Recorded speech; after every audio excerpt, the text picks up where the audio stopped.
Imagine if I wrote an opinion column that was published by one of the largest and most influential US newspapers, in which I declared that I was teaching my children that all black people are untrustworthy and a threat to their safety, and that my kids probably can't be friends with them as a result.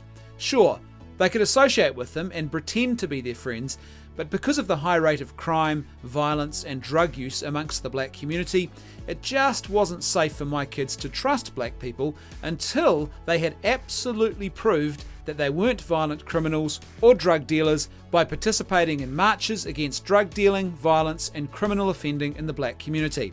Or imagine if it wasn't black people I was writing about.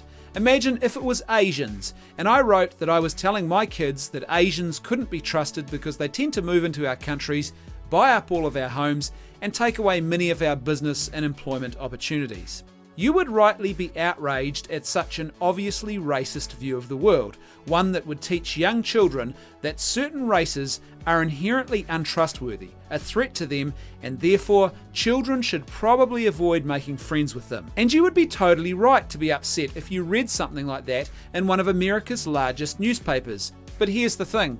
This actually happened just a couple of days ago when the highly regarded New York Times published an opinion piece by a US academic, except it wasn't a white man declaring that he was advising his children that they couldn't trust people of another race. It was a black law professor called Enow Yankah, and he stated that he was teaching his children that white people are probably not trustworthy enough to be friends with. No, I'm not exaggerating. Just take a look at these direct quotes from his opinion column.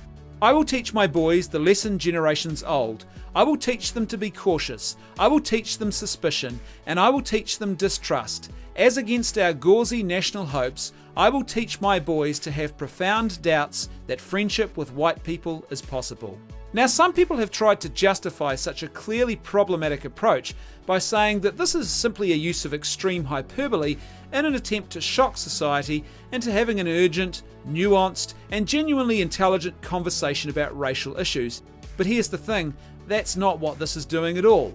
Instead of having a conversation about the valid points that Professor Yankah has raised in his opinion column, everyone is talking about him and the toxic way in which he has chosen to broach these issues in the public square.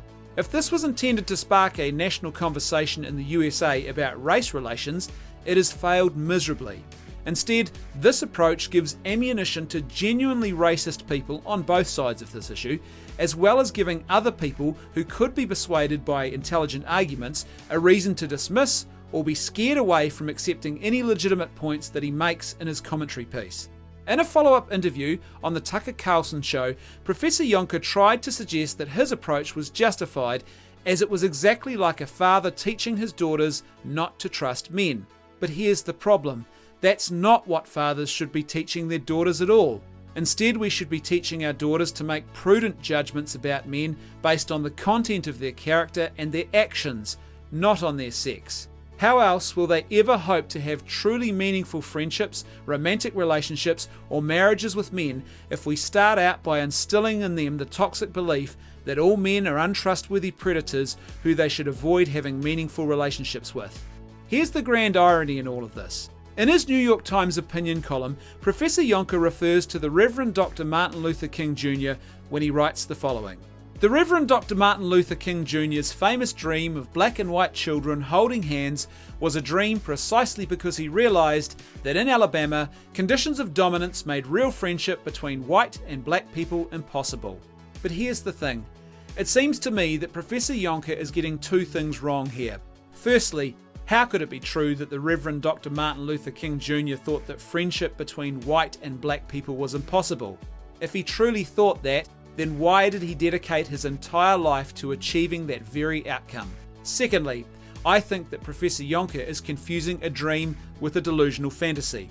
The Reverend Dr. Martin Luther King Jr. didn't believe that friendship between black people and white people was an impossible fantasy. He believed it was an achievable dream that had to be actively fought for, and that the only thing that prevented it from coming to fruition were racist attitudes that promoted segregation between whites and blacks. But telling your children that they should treat all white people with suspicion and that they probably can't be friends with them is not fighting for the dream of the Reverend Dr. Martin Luther King Jr. at all. Instead, what you are actually doing is promoting the very segregation of whites and blacks that he fought so hard to overcome. And on top of that, you are also creating fertile ground for greater racial mistrust, division, and even outright hatred in future generations of Americans. So what should our response be to this opinion column by Professor Yankah? Because in the last couple of days, there's been a lot of noise with a lot of people saying a lot of heated things about it, but very few have actually offered a proactive and hope-inspired way forward. I think the answer is this.